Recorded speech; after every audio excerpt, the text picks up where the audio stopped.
Hi, welcome to YoYo TV. Telangana రాజకీయాల్లో ప్రకంపనలు. ఎమ్మెల్సీగా కాంగ్రెస్ పార్టీలో కొనసాగుతున్న తీన్మార్ మల్లన్న సొంత పార్టీపై విషం కక్కుతూ వ్యవహరిస్తున్న తీరుకు విసుగు చెందిన కాంగ్రెస్ పార్టీ ఫిబ్రవరి 5న తీన్మార్ మల్లన్నను విచారణ కోరుతూ షోకాజ్ నోటీస్ జారీ చేస్తూ ఫిబ్రవరి 12 లోపు వివరణ ఇవ్వాలని అందులో కోరింది. అయితే తీన్మార్ మల్లన్న నోటీస్పై స్పందించకపోవడంతో, వివరణ ఇవ్వకపోవడంతో కాంగ్రెస్ పార్టీ ఎట్టకేలకు పార్టీ క్రమశిక్షణ చర్యల్లో భాగంగా తాజాగా తీన్మార్ మల్లన్నని పార్టీ నుండి సస్పెండ్ చేస్తూ ఉత్తర్వులు జారీ చేసింది.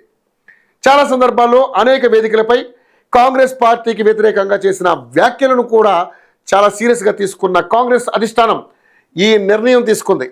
ముఖ్యంగా తెలంగాణ కాంగ్రెస్ పార్టీ చేపట్టిన కులగణన నివేదికని తీన్మార్ మల్లన్న తీవ్రంగా వ్యతిరేకించడం, ముఖ్యంగా తెలంగాణ కాంగ్రెస్ పార్టీ చేపట్టిన కులగణన నివేదికని తీన్మార్ మల్లన్న తీవ్రంగా వ్యతిరేకించడం, తెలంగాణలో రెడ్డి సామాజిక వర్గాల మనోభావాల్ని కించపరిచే విధంగా వ్యాఖ్యలు చేయడం, తన మీడియా ఛానల్లో తెలంగాణ కులగణన ప్రతుల్ని తగలబెట్టడం వంటి అంశాల్ని తీవ్రంగా పరిగణలోకి తీసుకున్న కాంగ్రెస్ పార్టీ తీన్మార్ మల్లన్నని పార్టీ నుండి సస్పెండ్ చేస్తూ నిర్ణయం తీసుకుంది. అధిష్టానం సంజాయిషి ఇవ్వాలని ఆదేశాలు జారీ చేసినప్పటికీ ఆదేశాలను బేఖాతరు చేస్తూ కాంగ్రెస్ పార్టీ సిద్ధాంతాలను, ఆదేశాలను గౌరవించకపోవడంతో పార్టీ నుండి సస్పెండ్ చేస్తున్నట్లుగా నిర్ణయం తీసుకుంటూ కాంగ్రెస్ క్రమశిక్షణ సంఘం నిర్ణయం తీసుకుంది.